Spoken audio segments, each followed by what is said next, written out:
Sean ustedes bienvenidos al repaso de Escuela Sabática para Adultos. Les habla como siempre su amigo y hermano en Cristo, Antonio García Hernández.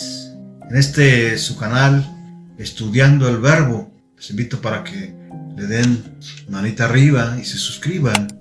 ¿Sí? En este repaso es totalmente gratis. Y este repaso de Escuela Sabática tiene como propósito que ustedes y yo tengamos como hábito, como estilo de vida, ser estudiosos de la palabra de Dios. Porque en Cristo Jesús, en el Evangelio, hay poder para transformar nuestras vidas y de aquellos que nos rodean. Así que sean ustedes bienvenidos y vamos al repaso de la lección número 6 para el 5 de noviembre del año 2022. Titulada Él murió por nosotros. Y como siempre, antes de iniciar nuestro repaso, quiero invitarles para que tengamos una palabra de oración. ¿Me acompañan? Cierren sus ojos y inclinen su rostro en señal de reverencia a nuestro Padre eterno. Oremos. Bendito sea nuestro Padre que estás en los cielos. Te alabamos, te glorificamos, Padre eterno, porque solamente tú lo mereces. Te pedimos en esta hora, Padre eterno, el perdón de nuestros pecados. Que la sangre de Jesucristo, Padre eterno, sea suficiente para que tú puedas perdonarnos, Señor. Habilítanos con poder en esta hora. Queremos, Padre eterno, estudiar tu palabra. Que tu Espíritu Santo venga en esta hora y sea nuestro guía para este repaso. Bendice a los que nos han de escuchar, a los que nos están escuchando en esta hora, porque en Cristo Jesús te lo suplicamos humildemente. Amén. Él murió por nosotros es el título de esta lección. Para ello quiero invitarles también, como siempre, a que vayamos al versículo de memoria que se encuentra en el Evangelio de Juan capítulo 3 versículo 14. ¿Qué dice la palabra de Dios? ¿Cómo está escrito? Juan 3:14. Vamos rápidamente. Tomen sus Biblias, estimados amigos y hermanas en Cristo, jóvenes. Así como Moisés levantó la serpiente en el desierto, así también es necesario que el Hijo del Hombre sea levantado, para que todo aquel que en él crea no se pierda, sino tenga vida eterna. Vamos a la pequeña introducción que siempre preparamos con el afán de que entendamos el punto central de esta lección. Es muy interesante la forma en que el mundo en general le da un significado al sacrificio expiatorio de nuestro Salvador en la cruz del Calvario. Solo la revelación bíblica nos da a conocer no solo el verdadero significado, sino también el propósito divino de su muerte por el mundo. Juan 3:16, porque de tal manera amó Dios al mundo, que ha dado a su Hijo unigénito, para que todo aquel que crea en él no se pierda, mas tenga vida eterna. Yo digo amén. También para algunos este hecho tan relevante fue y es una locura. No obstante, Dios se interesa por su creación y aunque no simpatiza con el pecado, el pecador se le ofrece de manera gratuita, por gracia y misericordia, la salvación mediante la fe en Cristo Jesús. Y aunque se ofrece de manera gratuita, el precio de la salvación fue muy alto, la sangre preciosa de Cristo Jesús. Es decir, Dios no escatimó ni a su propio Hijo, sino que lo entregó por todos nosotros, dice el apóstol Pablo ahí en Romanos 8:31. Como cristianos nos regocijamos porque tenemos a un Dios grande en misericordia y lento para la ira. Salmos 103:8. Jesucristo vino para redimir, es decir, para liberar del pecado o castigo o recuperar lo que se había perdido. ¿A quién? A la humanidad. Para revelar el verdadero carácter amante de Dios, para derrotar a Satanás, para probar que Adán podría haber vivido sin pecar. Pero, ¿para qué más vino Jesús? El sacrificio de Jesús como el Cordero de Dios, que quita el pecado del mundo, Juan 1:29, va mucho más allá de su muerte en la cruz y tiene sus antecedentes mucho más atrás que sus pocos años de ministerio. Y en esta lección, estimados hermanos, vamos a considerar por lo menos dos puntos. El Cordero de Dios, preparado, anunciado y sacrificado. Y número 2, el significado de su sacrificio. Murió por mí y el poder de la cruz. Vamos al primer punto, el Cordero de Dios. La salvación, estimados amigos y hermanos, no fue una improvisación de Dios. Fue algo ya preparado. Quiero invitarles para que vayamos a 1 de Pedro 5:29. 1 de Pedro 5:29. Abran la palabra de Dios, el libro de libros, la Biblia. ¿Qué dice la palabra de Dios? Ya destinado desde antes de la fundación del mundo, pero manifestado en los postreros tiempos por amor de vosotros. Por amor de vosotros. ¿Qué significa esto, hermanos? Significa que la Biblia presenta a Jesús como sacrificado o inmolado desde el principio del mundo. Apocalipsis 13:8. Vamos rápidamente. Apocalipsis 13:8. Y adoraron a la bestia todos los habitantes de la tierra, todos los que no tienen su nombre inscrito en el libro de la vida del Cordero que fue inmolado desde el principio del mundo. Es decir, esto no significa que Jesús murió cuando el mundo fue creado, sino, como dice el apóstol Pedro, fue destinado para ofrecerse como sacrificio antes de que el hombre pecase. Nos dice ahí la palabra de Dios en 1 de Pedro 1:20. Al igual que el Cordero Pascual era separado y apartado en el día 10 para ser sacrificado el día 14, Jesús estuvo preparado desde el principio para el momento en el cual tuviese que ser sacrificado. Gracias a esa preparación anticipada, Dios pudo enseñar los rudimentos de la salvación a través del sistema de sacrificios y ofrecer así esperanza y salvación aún antes de que consumase el sacrificio de Jesús en la cruz. Es decir, todo el ceremonial, todos los ritos que se hacían ahí en el santuario terrenal por parte del pueblo israelita era una sombra de lo que había de suceder en la cruz del Calvario, que había de suceder a Jesús, porque el apóstol Juan el Bautista dice: he aquí el Cordero de Dios que quita el pecado del mundo. Cristo era el verdadero Cordero de Dios que quita el pecado del mundo. También fue anunciado al Evangelio de Lucas, al capítulo 18, versículo 33. Lucas 18:33. ¿Qué dice la palabra de Dios? Y después que le hayan azotado, le matarán, mas al tercer día resucitará. Antes de que ocurriera este evento, Jesús anunció este hecho. Es decir, Jesús anunció por primera vez su muerte en la cruz durante una conversación privada ahí con Nicodemo, de acuerdo a lo que dice Juan 3:14 al 15. Más tarde, durante su último año de ministerio, anunció 3 veces a sus discípulos que había de morir. Número 1, en Cesarea de Filipo, donde Pedro quería que Jesús evitase ese desenlace, ahí en Mateo 16, 21 al 23. Número 2, al pasar en secreto por Galilea, donde los discípulos tuvieron miedo de preguntarle, ahí, de acuerdo a lo que dice Marcos 9, 30 y 32.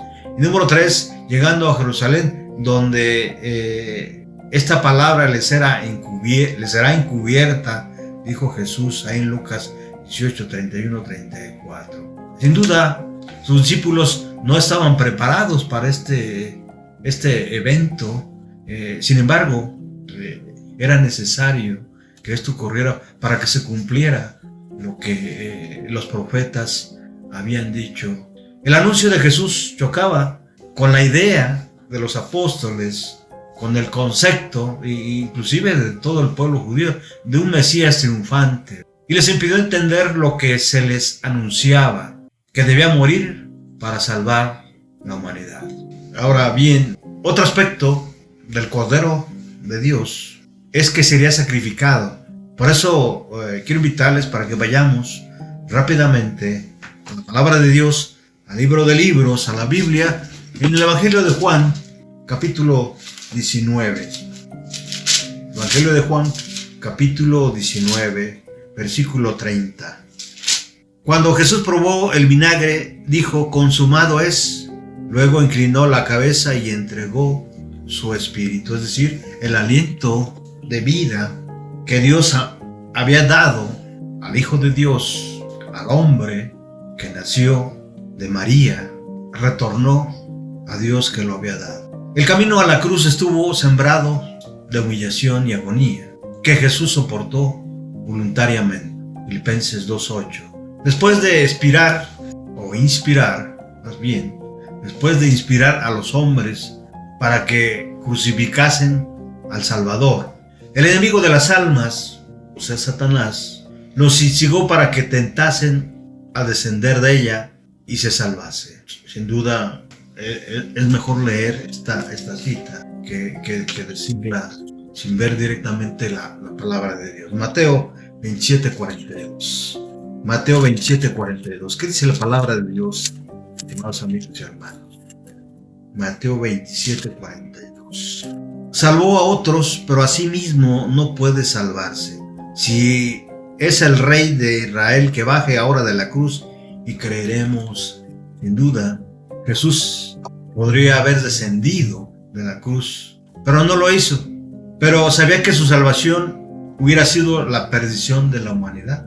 Es decir, ¿por qué no lo hizo? Porque sabía que su salvación hubiera sido la perdición de la humanidad. Decidió morir para salvar incluso a aquellos que le estaban pidiendo, sin saberlo, que no le salvase. Con estas palabras, consumado es. Es decir, Jesús había cumplido cabalmente lo que se había anunciado, y Jesús había de ser sacrificado, y anunció la victoria sobre el mal y el pecado. La revista Herald del 12 de marzo de 1901 y del 5 de mayo de 1891, miren lo que dice por la pluma inspirada de Ellen G. White. Cuando Cristo exclamó, consumado es, los mundos que no habían caído quedaron asegurados. Por ellos se libró la batalla y se ganó la victoria. En lo sucesivo, Satanás no tuvo lugar en los afectos del universo. El argumento que había presentado, que la negación era imposible para Dios y por lo tanto era injusto que la requiriera de sus inteligencias creadas, fue respondido para siempre. Los reclamos de Satanás quedaron de lado para siempre. Se garantizó la lealtad eterna del universo celestial. Mira el Calvario. Cristo murió por ti y por mí. ¿Y qué mayor evidencia del amor de Dios podríamos encontrar que la que nos fue dada en la vida, muerte y intercesión de Jesús? ¿Qué significado tiene su sacrificio? Número 1, que murió por mí. Quiero invitarles nuevamente que vayamos a las palabras del Evangelio de Juan 3:16, a una cita que todos deberíamos de conocer y sabernos de memoria de una manera cómoda. Porque de tal manera amó Dios al mundo, que ha dado a su Hijo unigénito, para que todo aquel que en Él crea no se pierda, mas tenga vida eterna. Ninguno de los millones de animales sacrificados desde el pecado de Adán y Eva hasta el año 14 de Nisan del año 27 después de Cristo podía quitar el pecado, porque solo eran una sombra de lo que había de venir. Eran un tipo frente al antitipo. Vamos rápidamente al libro de Hebreos, el capítulo 10, versículos del 1 al 4. Vamos. La ley es apenas el contorno de los bienes venideros y no de su imagen real. Por eso jamás podrá hacer perfectos a los que cada año se acercaban a Dios para ofrecer los mismos sacrificios. Si en realidad pudiera, entonces los que rinden este culto, una vez limpios, dejaran de ofrecerlos, pues ya no tendrían más conciencia del pecado.